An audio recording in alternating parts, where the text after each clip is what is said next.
श्री गोपाल कृष्ण महाराज की जय।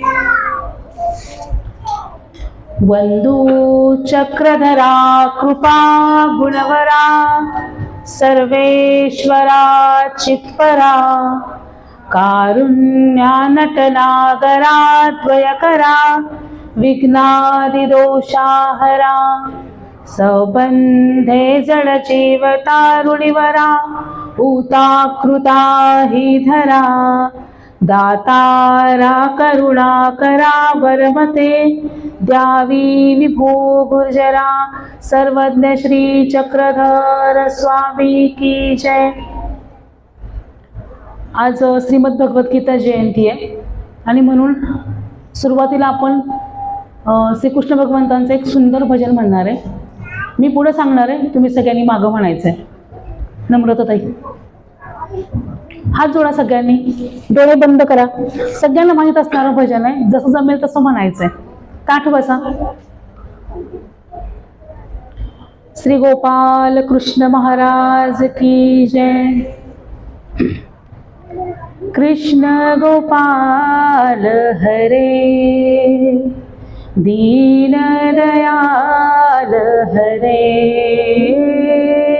कृष्ण गोपाल हरे दीन दयाल हरे कृष्ण गोपाल हरे दीन दयाल हरे कृष्ण गोपाल हरे दीन दयाल हरे। तुम करता तुम ही कारण, तुम करता तुम ही कारण परम कृपाल हरे दीन दयाल हरे कृष्ण गोपाल हरे दीन दयाल हरे।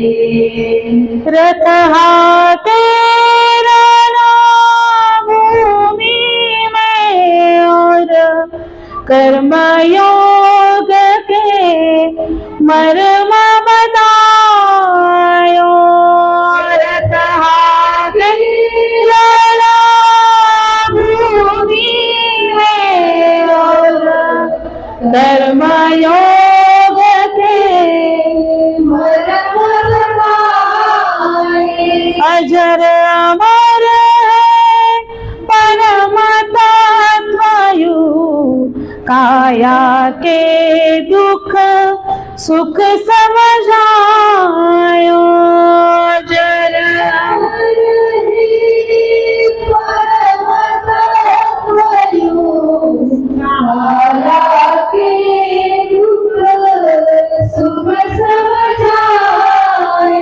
सखा सारथी शरणागत के, सखा सारथी शरणागत के सदा प्रीतपाल हरे हे दीन दयाल हरे कृष्ण गोपाल हरे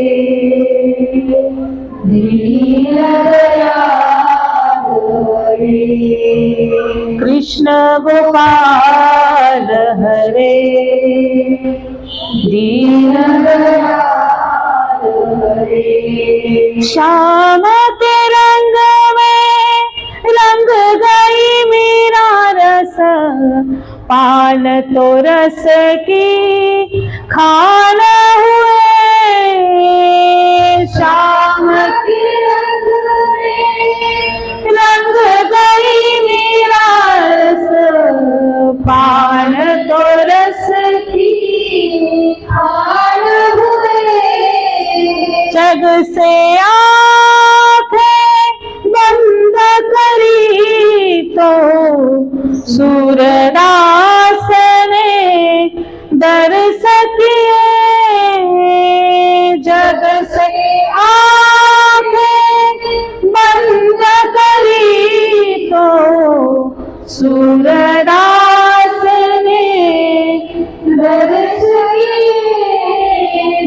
मात जसोदा ब्रिज नारी के, मात जसोदा ब्रिज नारी के, माखन चोर हरे हे दीन दयाल हरे, कृष्ण गोपाल हरे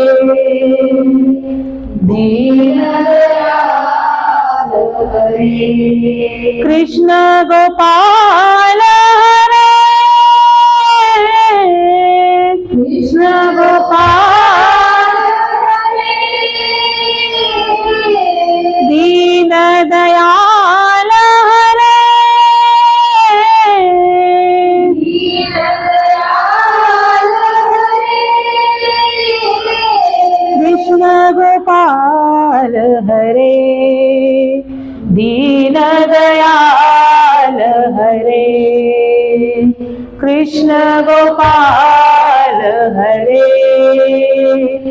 दीन दयाल हरे। श्री गोपाल कृष्ण महाराज की जय।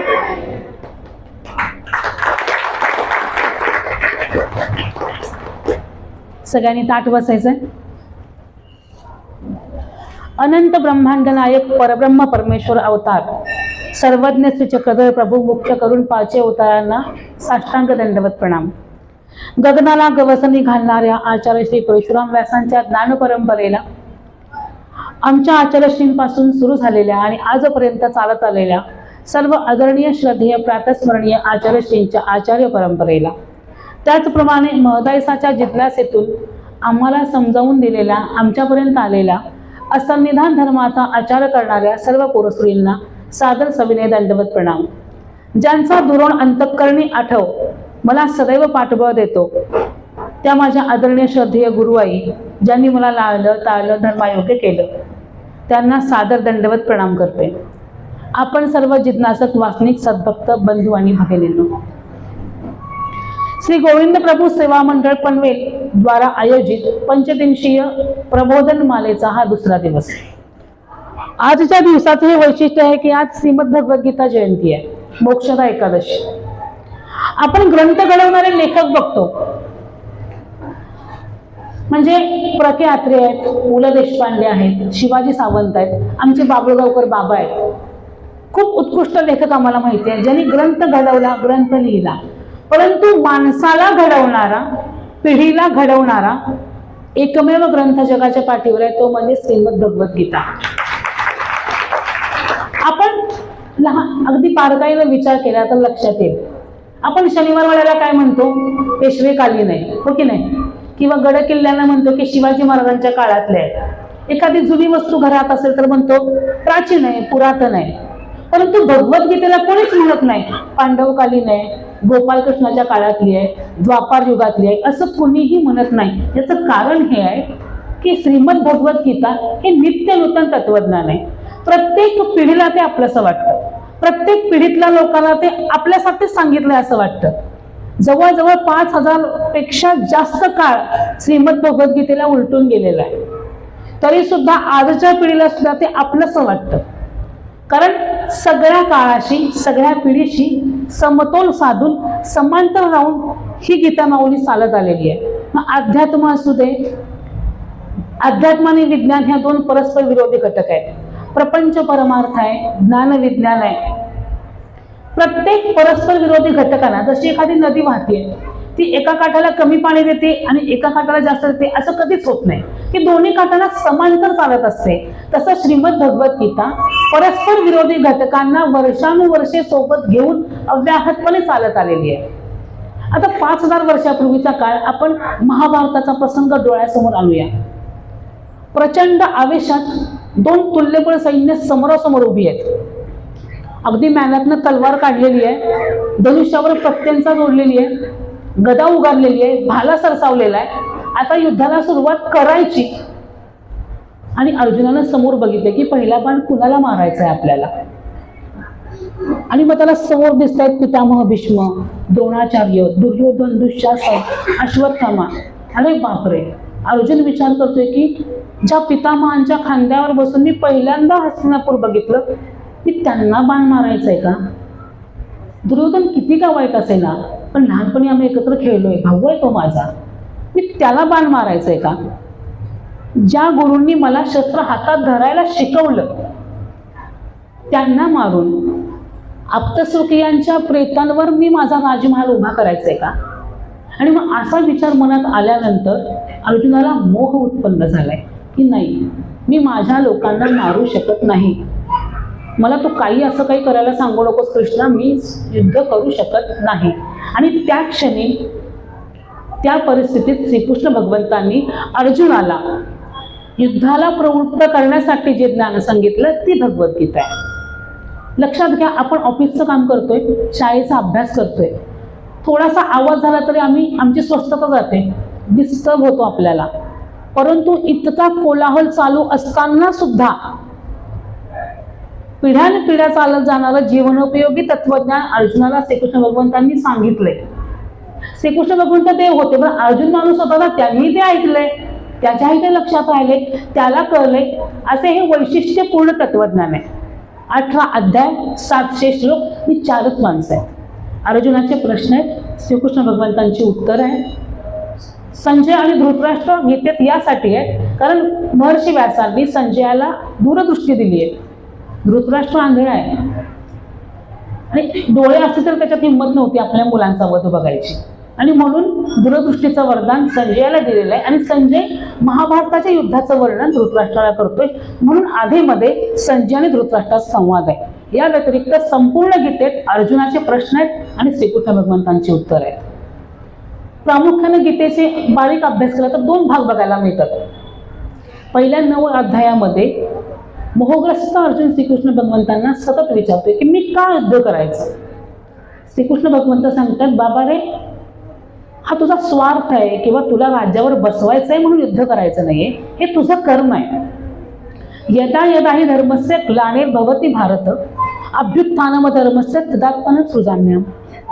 जेव्हा सगळ्यांना माहिती आहे हा श्लोक, याचा अर्थ की जेव्हा जेव्हा धर्माला ग्लानी येते तेव्हा तेव्हा दुर्जनांच्या नाशासाठी आणि सज्जनांच्या रक्षणासाठी मी पृथ्वी तलावर अवतार धारण करतो. तर यासाठी राज्याची स्थापना करायची आहे, दुर्जनांचा संहार करायचा आहे, म्हणून तू फक्त निमित्त मात्र आहेस, तुला तुझं कर्म करायचं आहे हे समजून सांगण्यासाठी पहिल्या 9 अध्यायात अर्जुनानं जे प्रश्न विचारले ते प्रापंचिक आहेत, त्याच्या शंकाच संपत नाहीयेत. 10व्या अध्यायात श्रीकृष्ण भगवंत म्हणतात, यद्यत विभूतिमत्सत्रम श्रीमद्रुजितमेव वा तत्तदेवावगच्छत्वम मम तेजो संभव. अर्थात हे बघ पार्थ, तुला आजूबाजूला जे प्राणी, पक्षी, क्रिया, प्रतिक्रिया, भाव, भावना जे काही दिसतंय त्याच्या ठिकाणी जे सौंदर्य आहे, विशेषतः वैशिष्ट्यपूर्णता आहे, ते सगळं काही माझा अंश आहे. आणि याला विभूती योग असं श्रीमद भगवद्गीतेत सांगितलेलं आहे. आणि 10व्या अध्यायात जेव्हा श्रीकृष्ण भगवंतांनी विभूती योग सांगितला तेव्हा 11व्या अध्यायाच्या पहिल्या श्लोकात अर्जुन देव श्रीकृष्ण भगवंतांना म्हणतात, मदनुग्रहाय परमं गुह्य मध्यात्म संज्ञते येतो योक्तम वचस्तेन मोहोयम विदतो मम.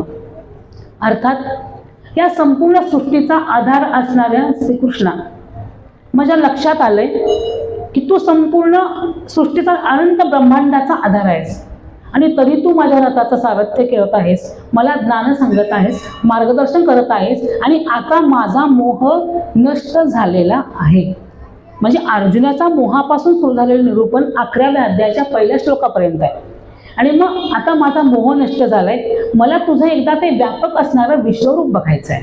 आणि मग 11वा जो काल तुम्ही सगळ्यांनी अध्याय ऐकला, विश्वरूप दर्शन योग, श्रीकृष्ण भगवंतांनी आपलं विराट असणारं विश्वरूप अर्जुनाला दाखवलेलं आहे. आणि मग 11व्या अध्यायाच्या शेवटच्या 3 श्लोकांमध्ये श्रीकृष्ण भगवंत अर्जुनाला म्हणतात की अर्जुना, माझं हे चतुर्भुज विराट रूप तू बघितलेस, तुला ते समजलंय, तुला ते आवडलंही असेल, पण लक्षात ठेव, आतमध्ये असणारं जे माझं परमेश्वर अवताराचं रूप आहे ते प्राप्त करण्यासाठी मात्र फक्त विश्वरूप दर्शन करून उपयोग नाही. त्यासाठी मला अनन्यभावे शरण यावं लागेल, स्वतःला माझ्या ठिकाणी समर्पित करावं लागेल, माझा भक्त व्हावं लागेल, तरच जो माझा भक्त बनतोय तोच मला प्राप्त करू शकतो, मला जाणून घेऊ शकतो. आणि इथं 11वा अध्याय संपलेला आहे आणि सुरू होतोय भक्तियोगाचा 12वा अध्याय. 12व्या अध्यायाच्या पहिल्या श्लोकात अर्जुन देव श्रीकृष्ण भगवंतांना विचारतात, मनमनाभाव मद्भक्तो बद्ध्याधीमां नमस्कुरु, की ठीक आहे देवा, माझा मोह नष्ट झालाय, मी तुझं विश्व विराट रूप बघितलंय, पण मग मला असा प्रश्न पडतोय की तू सांगितलंस मला की जो भक्त आहे तोच मला प्राप्त करू शकतो. तर मग सगुण साकार रूपाची उपासना करणारा भक्त श्रेष्ठ आहे की निर्गुण निराकार रूपाची उपासना करणारा भक्त श्रेष्ठ आहे? आणि ह्या अर्जुनाच्या प्रश्नावर श्रीकृष्ण भगवंताने जे उत्तर दिले तो भक्तियोग आहे. 12व्या अध्यायाचा पहिला श्लोक अर्जुन उवाच आहे. 20 श्लोकांचा अध्याय आहे. पहिला श्लोक अर्जुन देवाने प्रश्न विचारले, बाकीचे 19 श्लोक श्रीकृष्ण भगवंतांनी भक्ताची लक्षणं सांगितले. जवळजवळ 26 लक्षणं भक्ताची सांगितले की भक्त कोणा प्रकारचा कसा असतो, तो कसा असला पाहिजे, तो देवाला कसा अभिप्रेत आहे, हे श्रीकृष्ण भगवंतांनी 12व्या अध्यायात सांगितले. म्हणून तो भक्तियोग आहे. आता संपूर्ण गीतेत वेगवेगळ्या वेळेला भक्तिरवे विचारणी, एक भक्तीर विशिष्टते म्हणून भक्तीची लक्षणं, भक्तीचं महत्त्व आम्हाला बघायला, ऐकायला किंवा वाचायला मिळतं. पण हा भक्तियोग वैशिष्ट्यपूर्ण का आहे? तर भक्ती कशी करावी हे बाकीकडे सांगितलं, पण भक्त कसा असतो किंवा कोणता भक्त महत्त्वपूर्ण आहे हे आम्हाला 12व्या अध्यायात सापडतं. म्हणून आज आपण दुसऱ्या सत्रात 12व्या अध्यायाचं मला समजलेलं अध्ययन मी तुमच्यापर्यंत पोहोचवण्याचा प्रयत्न करणार आहे. आता अर्जुनानं प्रश्न विचारलाय तर श्रीकृष्ण भगवंत सांगतात, हे बघ अर्जुना, जो अनन्य भावे मला शरण आलाय, जो मला संपूर्ण तन मन धनानं समर्पित आहे. आता इथं लक्षात घ्या, तन आणि धन लावणं फार सोपं आहे.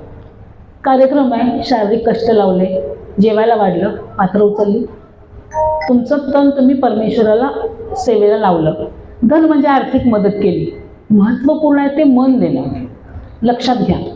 आता प्रत्येक गोष्टीत, प्रपंच असो, परमार्थ असो, व्यवसाय असो, व्यापार असो, नोकरी असो, एकनिष्ठता प्रत्येक ठिकाणी अपेक्षित असते. लक्षात घ्या.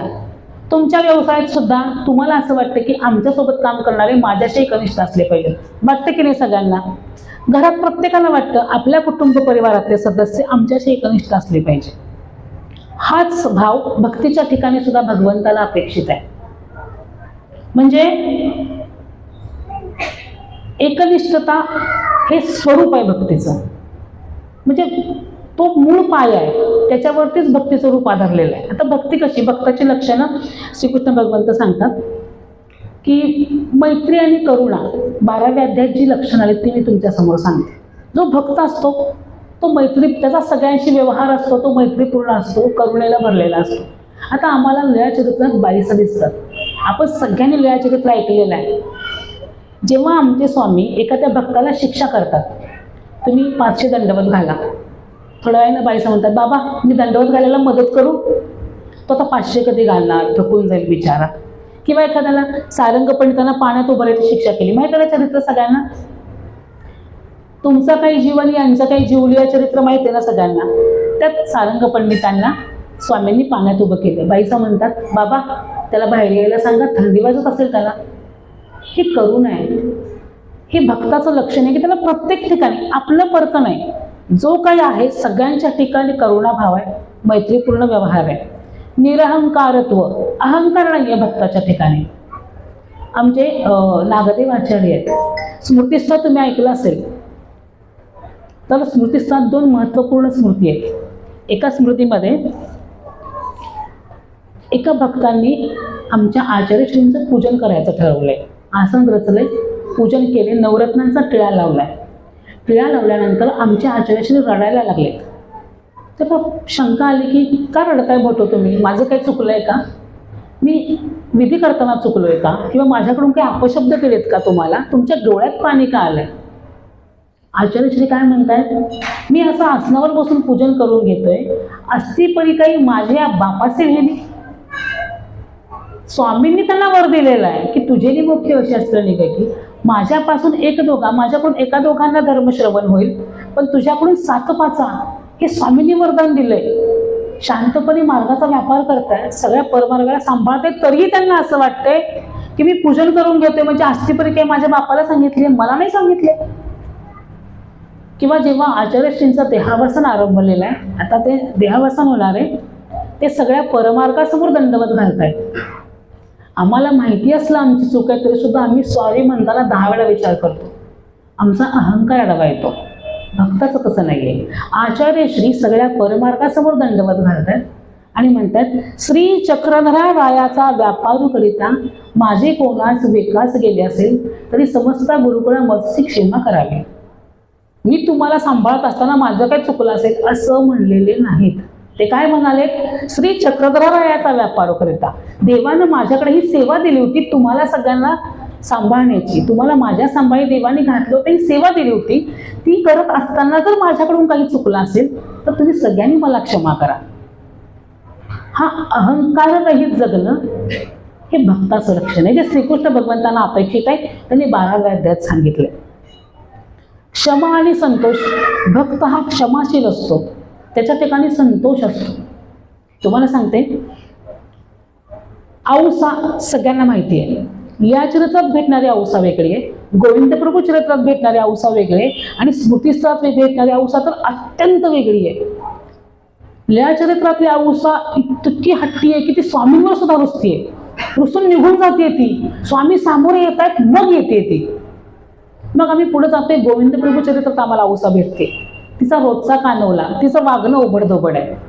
ती मोठा कानवला घेऊन श्रीप्रभू बाबांना अर्पण करते आणि मग तो कानवला खाल्ल्यानंतर श्रीप्रभू बाबा जेवणच करत नाहीत, आरोग्य करतच नाहीयेत. म्हणून माहीम भट्ट तिला म्हणतात, उद्यापासून तो कानवला आणायचा नाही. तुझा कानवला खाल्ला की श्रीप्रभू बाबा पण दुसरं काही खातच नाहीत, तू आणू नको बाई उद्यापासून कानवला. बिघडलं आमचं. पण दुसऱ्या दिवशी श्रीप्रभू बाबा आरोग्याला बसलेत. कानवा जोगीन येईल म्हणे, कानवला आणेल म्हणे. माहीम भट्टांचं धाबदन आणलंय. आता काल मी ओरडलोय तिला, आता तिला कुठल्या तोंडाने म्हणून की कानवला घेऊन ये म्हणून.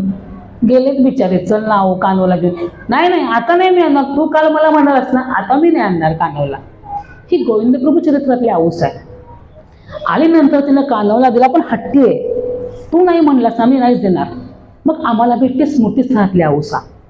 ती एक दिवस माहीम भट्टानं म्हणते, तुम्ही माझं काहीतरी घ्या, चहा उदक अन्न, माझं काहीतरी तुमच्या ठिकाणी मला करायचं आहे.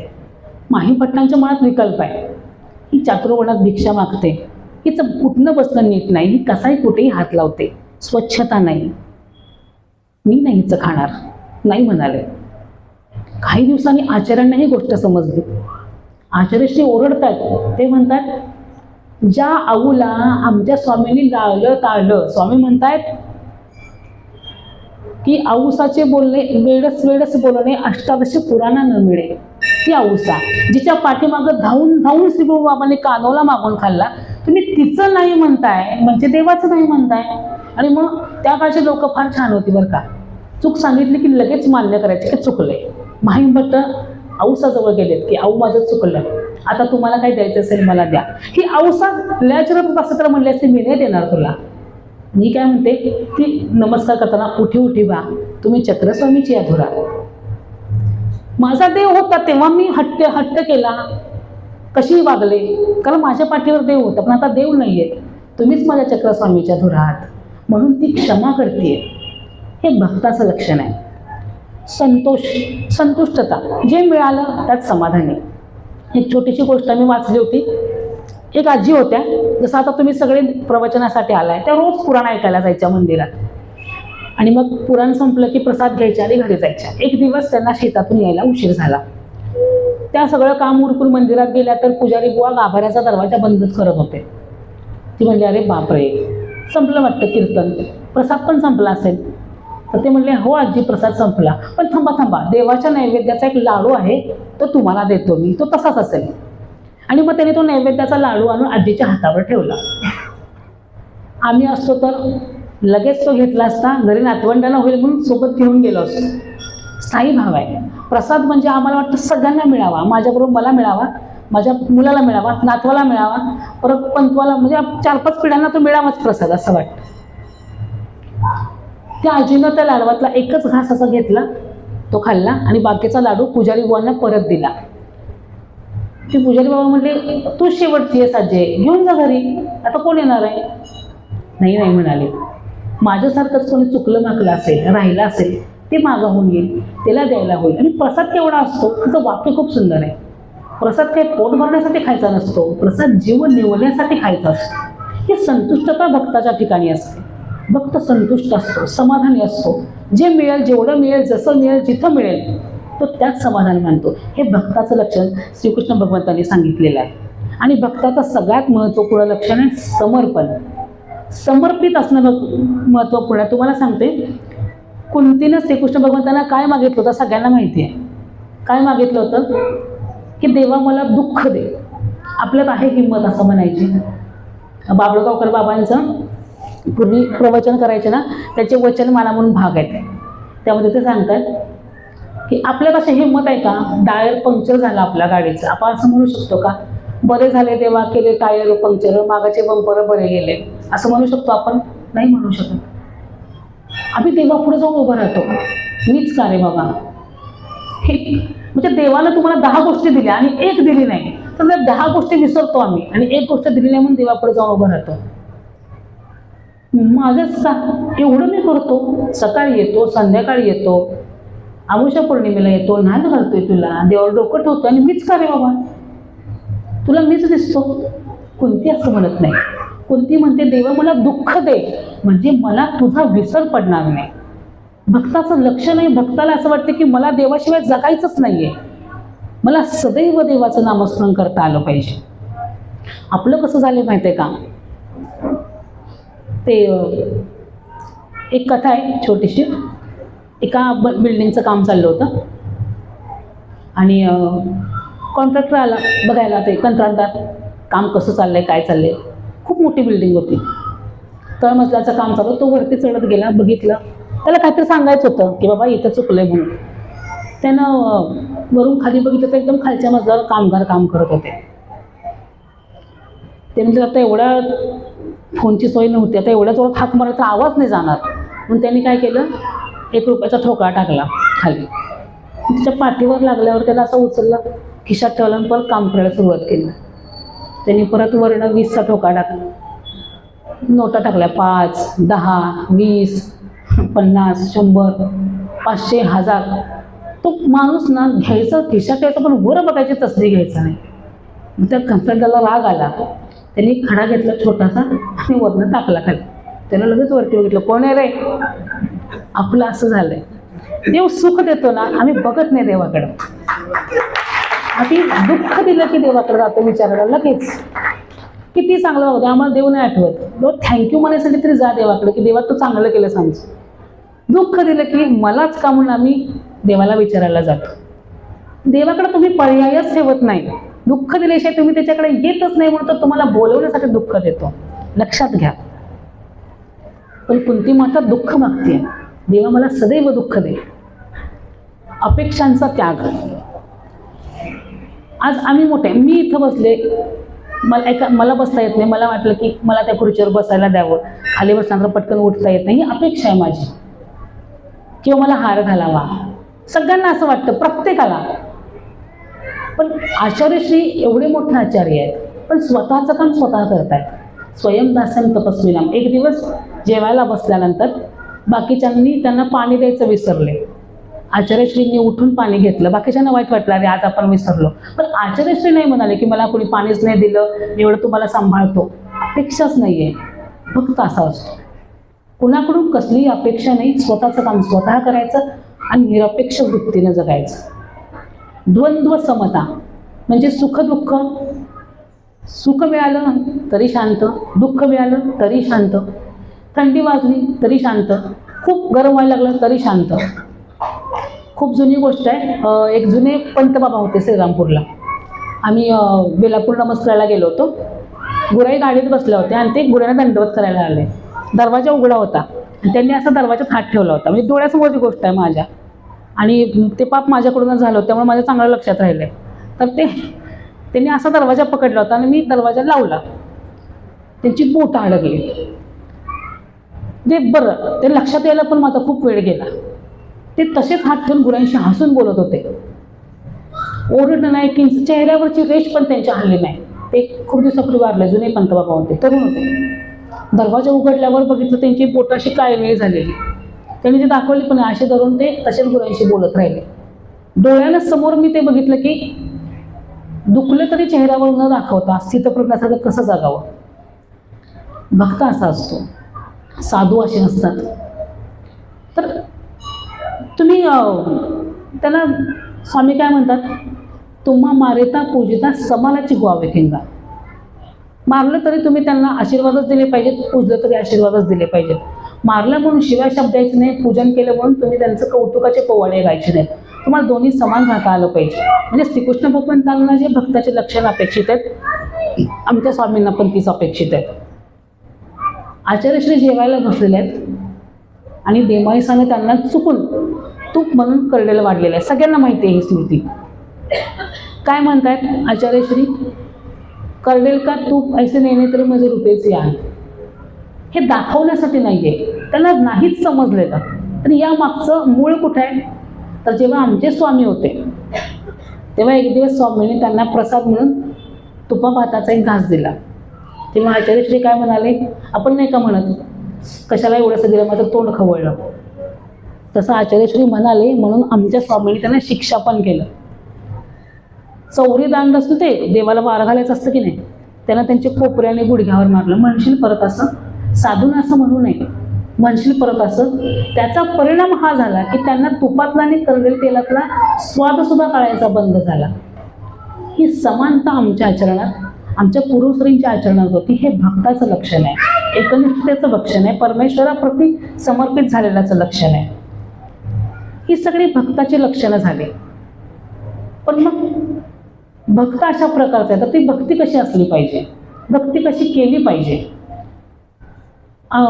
तुम्हाला सगळ्यांना ती गोष्ट माहिती आहे की महाभारताचं युद्ध सुरू झाल्यावर, जसं आता निवडणुका चालू आहेत, मग उमेदवार उभे राहतात, सगळ्यांच्या दारात जातात, आम्हाला मत द्या, आम्ही तुमची कामं करू. आता आजपासून आचारसंहिता चालू आहे मला वाटतंय. तसं युद्ध सुरू झाल्यावर संपूर्ण भारतवर्षाचे 2 भाग झाले, एक पांडवांकडून आणि एक कौरवांच्याकडून. फक्त द्वारका शिल्लक राहिलेली आहे आणि आता एक द्वारका राहिली, तिला कुणाच्या बाजूने लढायचं हा मोठा यक्ष प्रश्न समोर उभा राहिला आहे. आणि मग श्रीकृष्ण भगवंतांनी यावर तोडगा काढला की एका बाजूला माझी अजिंक्य असणारी नारायणी सेना आहे आणि एका बाजूला मी निशस्त्र आहे. मी शस्त्र काय हातात धरणार नाही. तो एक पांडवांच्या बाजूला आणि कौरवांच्या बाजूला.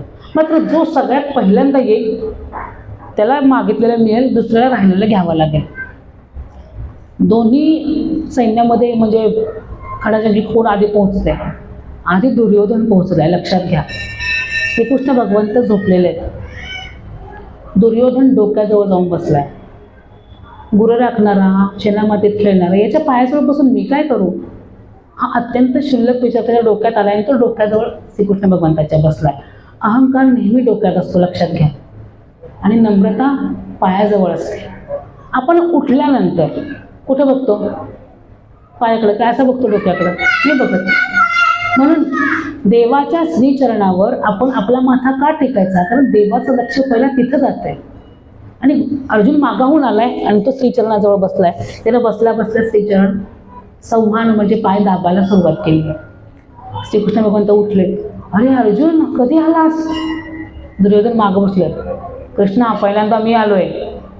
अरे तुम्ही पण आलात का, बरं बरं, काय म्हणतोयस अर्जुना, आत्या बरी आहे का, कसं काय येणं केलंस. अर्जुन म्हणाले ते असं, कृष्णा पहिल्यांदा मी आलोय, आधी माझ्याशी बोल. गोपालकृष्ण म्हणतात मान्य आहे पहिल्यांदा तुम्ही आलाय, पण मी बघितलं पहिल्यांदा अर्जुन आलाय ना. अर्जुन समोर बसलाय, तो वयाने लहान पण आहे, त्यामुळे पहिला अधिकार त्याचा आहे मागायचा. लक्षात घ्या, पहिल्यांदा दुर्योधनाला मागायला दिलं असतं, त्याने नारायणी सेना मागितली असती आणि श्रीकृष्ण भगवंत अर्जुनाकडे राहिले असते, तर आज आपण म्हणलो असतो की अर्जुनाकडे राहिले म्हणून त्याला श्रीकृष्ण भगवंतांना घेतलं. बरोबर आहे की नाही. पण अर्जुनाला पहिल्यांदा मागायची संधी मिळाली. त्याने सांगितलं, हे बघ अर्जुना, मी ठरवलंय, सगळ्यांना माहिती आहे, एकीकडे माझी अजिंक्य असणारी नारायणी सेना आहे आणि एकीकडे मी निशस्त्र आहे. मी शस्त्र हातात धरणार नाही, फार तर तुझा रथ चालवेल. आणि जमलं तर आपल्या 4 युक्तीच्या गोष्टी सांगेन, विचारलंच तर मला. या व्यतिरिक्त माझा काही उपयोग नाही. तुला काय हवंय? अर्जुनानं हात जोडलेत आणि तो म्हणालाय, केशवा माझा तूच एक व्हावा, जसा पण आहेस मला तू पाहिजेस. आणि अर्जुनानं श्रीकृष्ण भगवंतांचं चयन केले, निवडले. आणि दुर्योधन खदा खदा हसलाय. किती मूर्ख आहे हा अर्जुन. संधी हातात असताना सुद्धा त्यानं सैन्य न निवडता, कारण आधीच पांडवांच्याकडे सैन्य कमीच होतं, कौरवांच्याकडे जास्त होतं. आणि मग तो गेला. युद्ध सुरू झालंय. जयद्रथ वधाच्या वेळेला दुर्योधन विचारतो, अर्जुना याच कृष्णाला मागितलं होतंस ना तू? काय केलं त्यानं? तू चतुरंग सेनेच्या, नारायणी सेनेच्या बदल्यात हा कृष्ण मागितला होतास, निघालास ना मरायला? अर्जुन म्हणतो, माझं असं मरण ही जर तुझी इच्छा आहे तर त्यात माझं काहीतरी भलं असेल म्हणून मी असं मरतोय. त्या क्षणी सुद्धा, इतकं उकसवल्यानंतर सुद्धा अर्जुनाचा श्रीकृष्ण भगवंतांच्या वरचा विश्वास जळमलेला नाहीये. तो त्यांच्या ठिकाणी एकनिष्ठ आहे. मग तू जे काय आहे ना, तुझ्यामुळेच आहे, तूच आहेस. आणि म्हणून श्रीकृष्ण भगवंतांनी वेळोवेळी, जयद्रथ वध असू दे, जेव्हा तक्षक नागानं कर्णाच्या बाणावर गेलाय अर्जुनाला मारण्यासाठी, तेव्हा सुद्धा प्रत्येक वेळी अर्जुनाचं रक्षण श्रीकृष्ण भगवंतांनी यासाठी केलंय, कारण अर्जुन अनन्यभावे शरण गेलाय. द्रौपदी वस्त्राने विस्ताराने तुम्हाला सांगणार नाही, पण त्या वस्त्रहरणाचा प्रसंग डोळ्यासमोर आला. लक्षात घ्या, सुरुवातीपासून द्रौपदीनं सगळ्यात पहिल्यांदा आपल्या 5 पतींकडे मदतीची याचना केली आहे. तिला भरदरभरात ओढत आणले.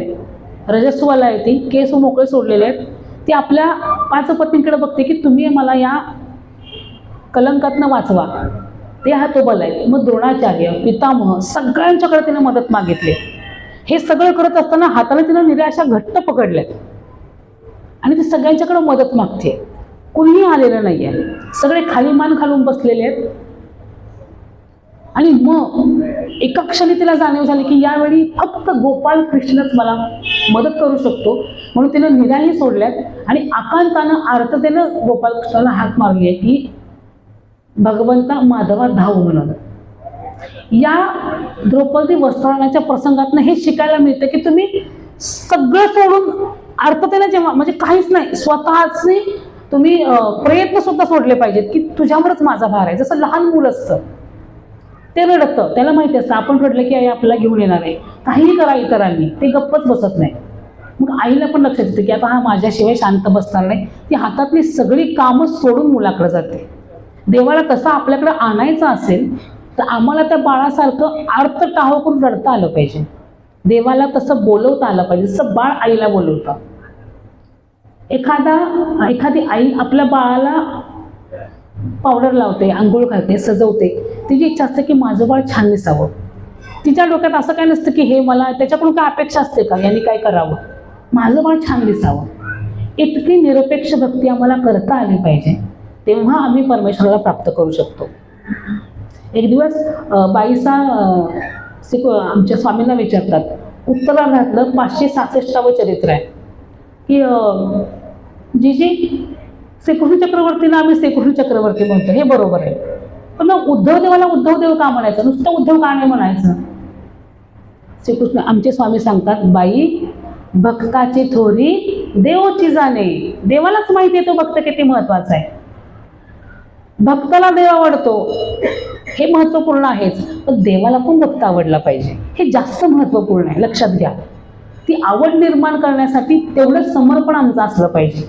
आमचे स्वामी सांगतात, भक्ती जैसी पेंद्या रावणाची. तो रावण एक दिवस ते बांबूचा ते ह्याला काहीतरी ते वानरीचं अडकलं होतं, त्यातने वाऱ्यानं हलून त्यातून स्वर निघायला लागले आणि महादेव ते म्हणणं ऐकायला लागला. ते रावणानं बघितलं. रावण महादेवाचा भक्त, त्यानं काय केलं, डावा हात कापला, मीठ मांस बाजूला काढलं आणि ते नसा असतात ना त्याचं तंतुवाद्य करून वाजवायला सुरुवात केली. कशाला? शंकराला प्रसन्न करायला. त्यानं ते वाजवायला सुरुवात केली, वेगवेगळे राप आलाप. शंकरानं वळून बघितलं नाही. मग त्यानं आपलं पहिलं शिर काढलं आणि अर्पण केलं, तरी बघितलं नाही. दुसरं काढलं तरी बघितलं नाही. 9 शिरं त्यानं अर्पण केली. कुणी? रावणानं. फक्त महादेवानं वळून माझ्याकडे बघावं एवढ्यासाठी. आणि जेव्हा 10वं शीर अर्पण करायला लागला त्यावेळेस ते म्हणले थांब. देवता भक्ती इतकी कठीण आहे, इतकी भक्ती आमच्या स्वामींच्या ठिकाणी केली तर. जसं त्या स्वामी सांगतात भक्ती जैसे वैजोर आलीची. वैजाई म्हणून एक वाणीण होती, ती काय करायची माहिती आहे का?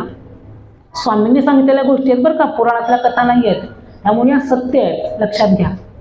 स्वामी सांगतात ती वाणीण होती, ती रोज सायंकाळी सगळे उपचार झाले, सगळा स्वयंपाक सगळं झालं की सगळं झाल्यानंतर उशिरा आंघोळ करून कुंकू लावून त्या वैजनाथाच्या मंदिरात जायची उपासना करायला, पूजा करायला.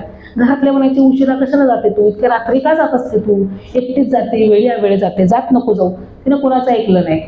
एक वेळ जेवायची, अशी तिचा उपास तापास करायची, अशी बारीक झाली. एकटीच घरातले म्हणाले ही उशिरा जाते, अलंकार लिहून जाते, तयार होऊन जाते, शुचिरभूत होऊन जाते, अशी बारीक झाली आहे, हिचं कुठं बाहेर काही चाललं तर नसेल त्याच्यासाठी ती झुरत आहे म्हणून. मग ते पाठीमागून तिचा पती गेला बघायला. ती गेली आतमध्ये नेहमीप्रमाणे. ते वैजनाथ म्हणजे महादेव, त्याची पिंड होती, पूजा केली. ती परत फिरली तर तो मागं उभा तलवार काढून. तो म्हणला तुला किती वेळा सांगितलंय परत यायचं नाही, पण तुम्ही ते येते शेतकरी रात्रीची. आणि मग तलवार उगरल्यावर तिने धावा सुरू केला, धाव धाव वैजनाथा म्हणून. तर त्या पिंडीचे 2 भाग झाले आणि त्यामध्ये ती सामावली गेली. त्या देवतेनं अभिमान घेऊन तिला त्या पिंडीत सामावून घेतलं. आमचे स्वामी सांगतायत ज्या पात्रतेची तिची भक्ती आहे, देवता पण तितकं फळ देऊ शकत नाही, देवतेत पण तेवढं सामर्थ्य नाही फळ द्यायचं, एवढी उच्च कोटीची तिची भक्ती आहे. भक्ती अशी असली पाहिजे की देवाला पर्यायच नाही राहायला पाहिजे पळत यायला. जसं रुद्रपूर चरित्रात बघा, स्वामी सांगतात नेनोची श्रीप्रभूची वेळा कवने जेव्हा काय देते. श्रीप्रभू बाबांच्या लीलेबद्दल सांगताच येत नाही. आता आमच्या स्वामींचं कधीतरी तुम्ही बघितलंय का? रुद्रपूर चरित्र ऐकलं असेल तर तुमच्या लक्षात येईल की कुठंच श्रीप्रभू बाबांचा पूजा अवसर झालेला नाहीये. कुठं त्यांचं ठरलेलं नाही की बाबा सकाळी पूजा अवसर आहे, श्रीप्रभू बाबा व्यवस्थित बसलेत, जेवलेत, मग संध्याकाळचा पूजा अवसर आहे, कुठंही नाही. ते जिथं असतील तिथं जेवायचे. त्या उलट आमच्या स्वामींचा पूजा अवसर आहे, बाईसा पूजा करतायत, वेगवेगळ्या प्रकारचे टिळे लावतायत. तर असं अनिश्चित असणारं आमच्या श्रीप्रभू बाबांचं जीवनचरित्र. ते कुठे ज्या दिवशी महादेवचा काहीतरी विशेष पदार्थ बनवायचा त्या दिवशी सांगायच्या आज कुठं जाऊ नका, मी धिरडं करणार आहे, मी अमृतफळं करणार आहे. त्या श्रीप्रभू बाबांचं काहीच सांगता येत नाही आमचे स्वामी म्हणतात. त्यांची लीळा कवनी वेळा काय देते नाही माहिती, पण असे अनिश्चित असणारी त्यांची प्रवृत्ती संपादन करण्याचं काम आमच्या आबाईसांनी केलं. जे आचार्यश्रींना माहीम भट्टांना साधलं नाही ते कुणाला साधलं? आबाईसाला साधलं. कसं साधलं?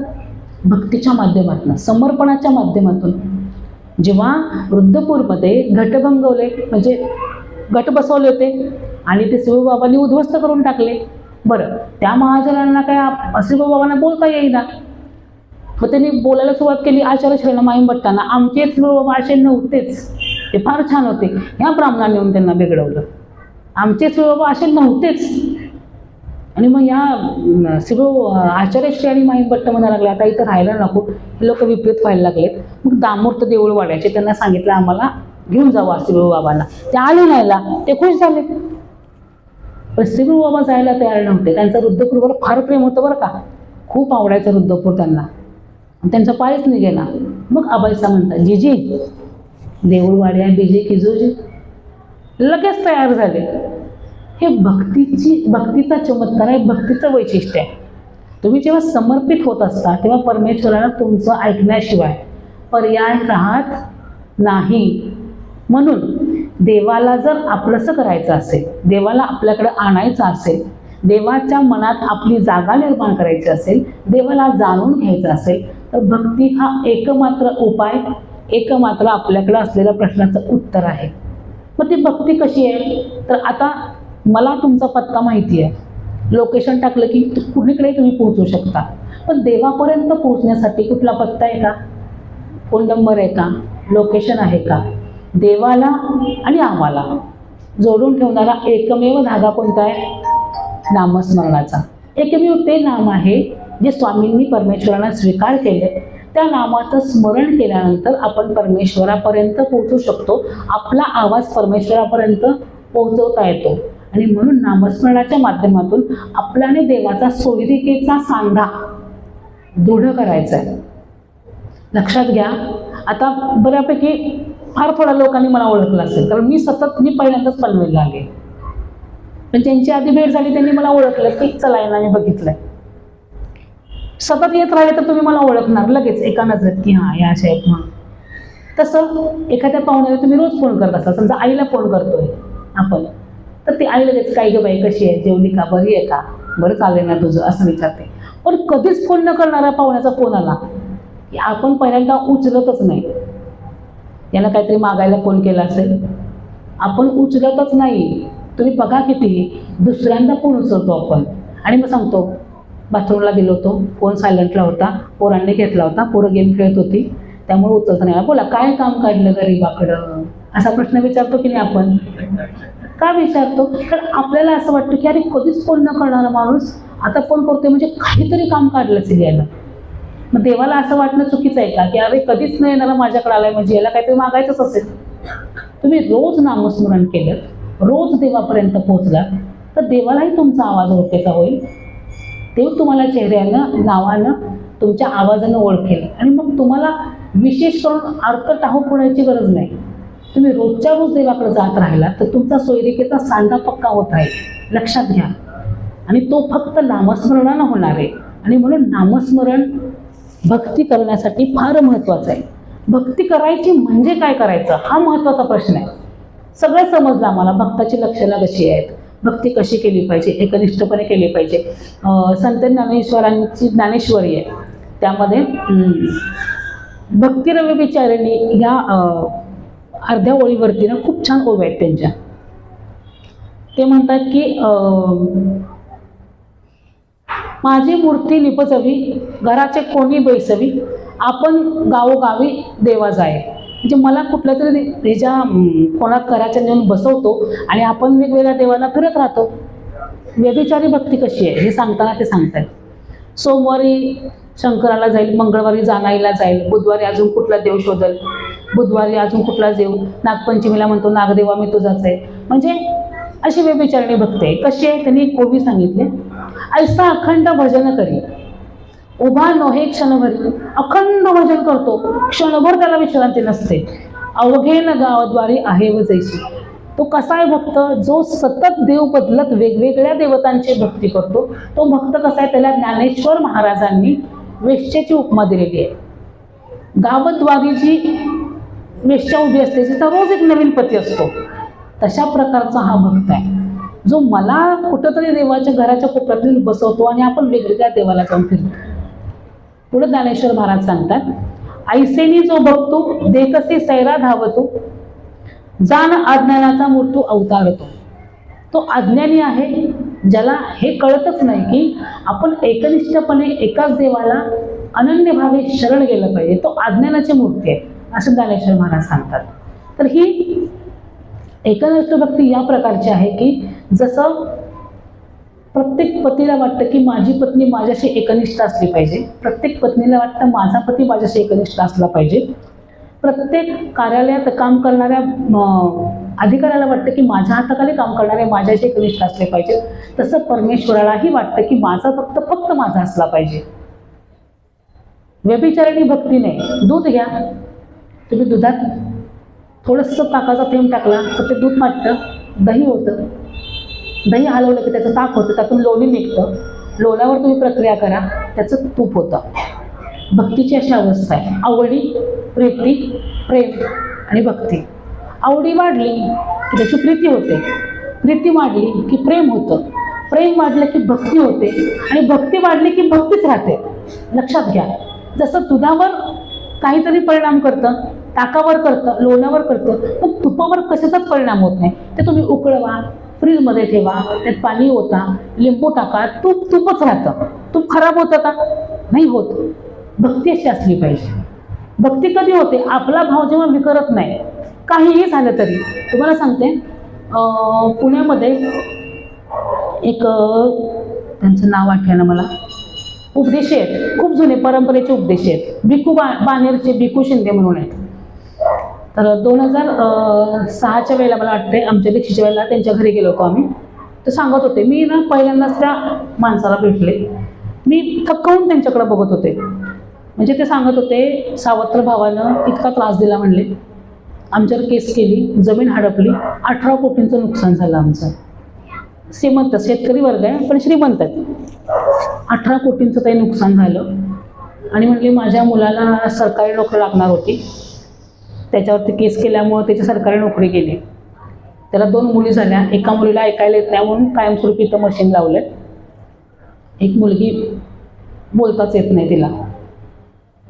या परिस्थितीत मी म्हटलं आता, म्हणजे मी असा विचार करतो ते ऐकताना की आता हे देवाला इतके शिवाय देतील की बापरे बाप. मी पंचवर्षीचा खेटा करतो. ते म्हणले, आणि ते आपले गुरुजी आहेत ना त्यांच्या वयाचे आहेत, त्यांचे ते ओळखीचे आहेत सगळे. ते म्हणले तळेगावचे गुरुजी आले, पारायण करून गेले, फलटणचे बाबा आले, पारायण करून गेले, मी 5 वर्षाचा खेटा करत होतो, असं तसं सांगत होते.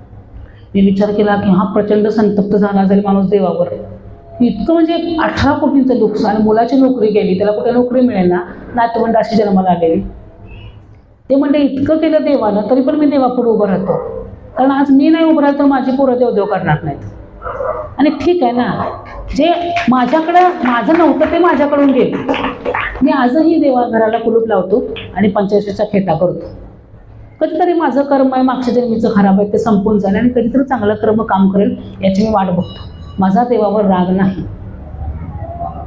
इतकी श्रद्धा आमची असली पाहिजे. मला खरंच फार आश्चर्य वाटलं त्यांचं की इतकं केल्यानंतर माणसासारखा माणूस बदलतो, पण ते नाही बदलते. ते म्हणाले की नाही, हे माझं कर्म आहे, हे आपल्याला म्हणता आलं पाहिजे. लक्षात घ्या, आपण जेव्हा म्हणतो ना की देवानं आमचं वाईट केलं, देव कधीच कुणाचं वाईट करत नाही.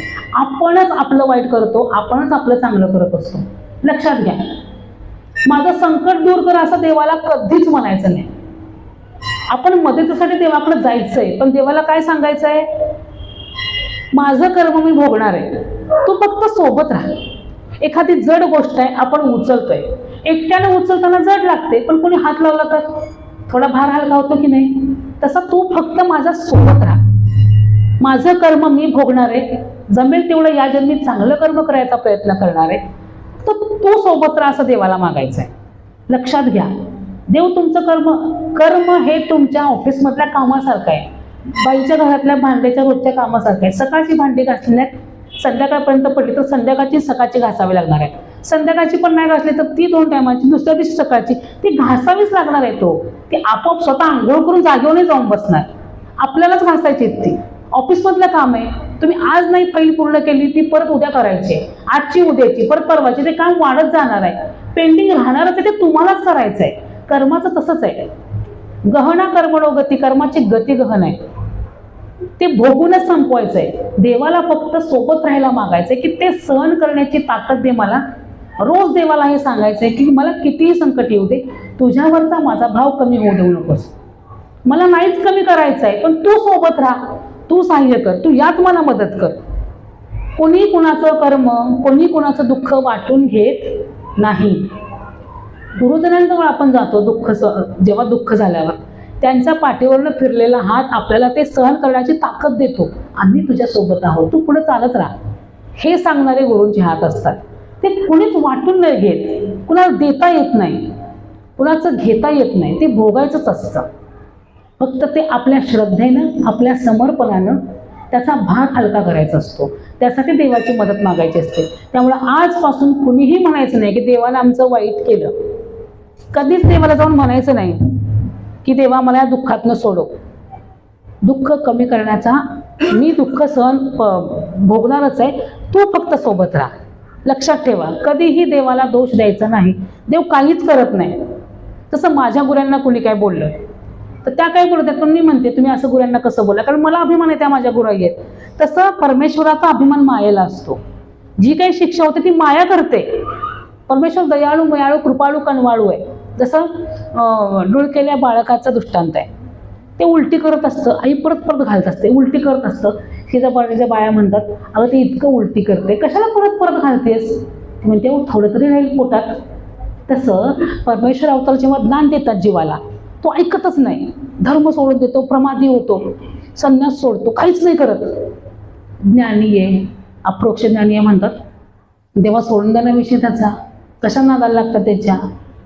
स्वामी म्हणतात अरे थोडं तरी राहील त्याच्यात. इतका देव कनवाळू आहे, तुम्ही काहीही करा.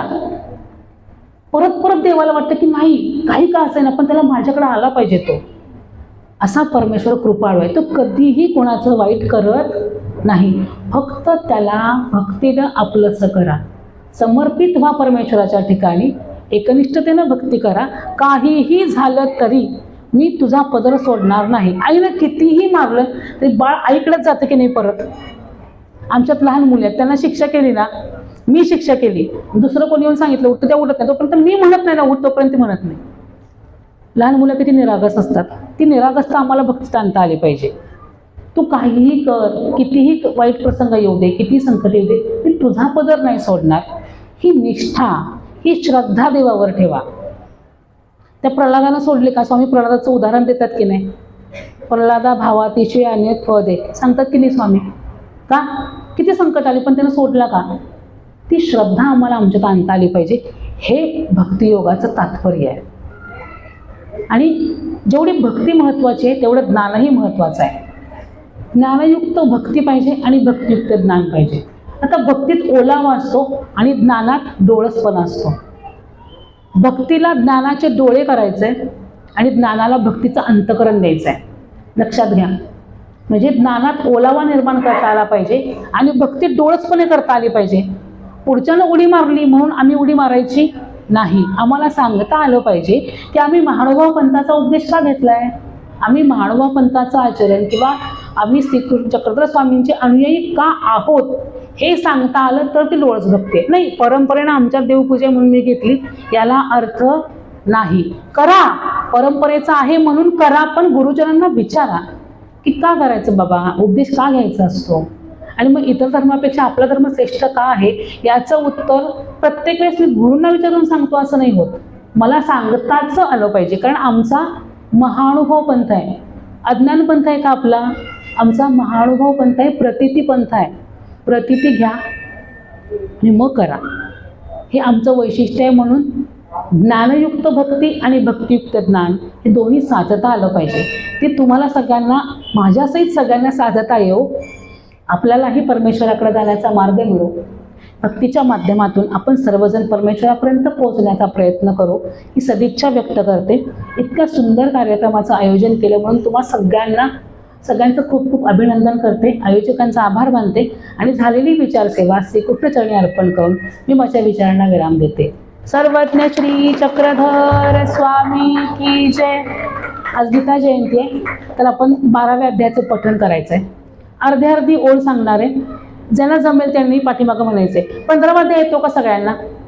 आपण 15वा अध्याय म्हणूया छान एका सुरात. सगळ्यांनी ताठ बसा, कारण आज श्रीमद भगवद्गीता जयंती आहे. मी आणि नम्रताई पुढं म्हणतो, तुम्ही सगळ्यांनी पाठीमागून म्हणायचं आहे किंवा सोबत म्हणला तरी उत्तमच आहे. ताठ बसा सगळ्यांनी, हात जोडा, डोळे बंद करा. श्री गोपाल कृष्ण महाराज की जय. अथ पंचदशोऽध्यायः. श्री भगवानुवाच. ऊर्ध्वमूलमधःशाखमश्वत्थं प्राहुरव्ययम् छन्दांसि यस्य पर्णानि यस्मिन् वेद स वेदवित्. अधश्चोर्ध्वं प्रसृता सस्य शाखा मूल प्रवृत्ता विषय प्रवाला. अधश्च मूला निनुसन्ततानि कर्मानुबन्धीनि मनुष्यलोके. न रूपमस्ये अतथोपलभ्यते नान्तो न चादिर्न च सम्प्रतिष्ठा.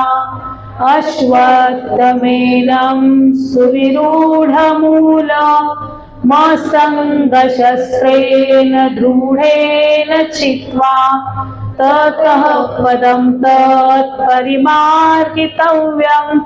यस्मिन् गता न निवर्तन्ति भूयः तमेव चाद्यं पुरुषं प्रपद्ये यत प्रवृत्ति प्रसृता पुराणी निर्मानमोहाजित संगदोषा अध्यात्मनित्या विनिवृत्तकामा द्वन्द्वैर्विमुक्ता सुखदुःखसंज्ञे गच्छन्त्यमूढा पदमव्ययं तत् न तद्भासयते सूर्यो न शशाङ्को न पावकः यद्गत्वा न निवर्तन्ते तद्धाम परमं मम ममैवांशो जीवलोके जीवभूत सनातनः मनःषष्ठानीन्द्रियाणि प्रकृतिस्थानि कर्षति शरीरं यदवाप्नोति यच्चाप्युत्क्रामतीश्वरः गृहीत्वैतानि संयाति वायुर्गन्धानि वाशयात् श्रोत्रं चक्षुस्पर्शनं च रसनं घ्राणमेव च अधिष्ठाय मनष्ठाय विषयानुपसेवते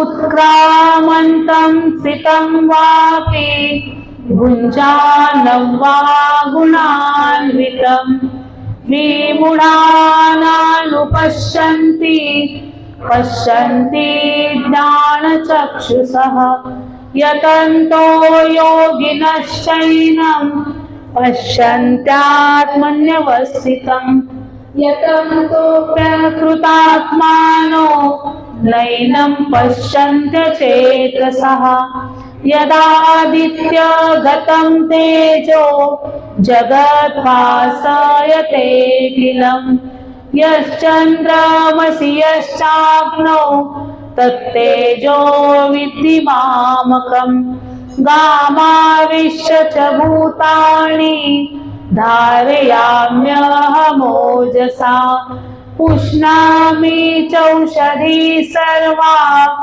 सोमो भूत्वा रसात्मका अहं वैश्वानरो भूत्वा प्राणिनां देहमाश्रितः प्राणापानसमायुक्तः पचाम्यन्नं चतुर्विधम् सर्वस्य चाहं हृदि सन्निविष्टो मत्तः स्मृतिर्ज्ञानमपोहनं च वेदैश्च सर्वे रहमेव वेद्यो वेदान्तकृद्वेदविदेव चाहम् पुरुषो लोके क्षरश्चाक्षर एव च क्षरः सर्वाणि भूतानि कूटस्थोऽक्षर उच्यते उत्तमः पुरुषस्त्वन्यः परमात्मेत्युदावृत यो लोकत्रयमाविश्य बिभर्त्यव्यय ईश्वरः यस्माक्षरमतीतोऽहमक्षरादपि चोत्तमम् अतोऽस्मि लोकवेदे च प्रतीतः पुरुषोत्तमम् यो मामेवमसम्मूढो जानाति पुरुषोत्तमः स सर्ववेद भजति मां सर्वभावेन भारत इति गुह्यतमं शास्त्रमिदमुक्तं मया नघ एतद्बुद्ध्वा बुद्धिमान् स्यात् कृतस्य भारत इति श्रीमद्भगवद्गीता सुपनिषत्सु ब्रह्मविद्यायां योगशास्त्रे श्रीकृष्णार्जुन संवादे पुरुषोत्तमयोगो नाम 15 अध्यायः। श्री गोपाल कृष्ण महाराज की जय।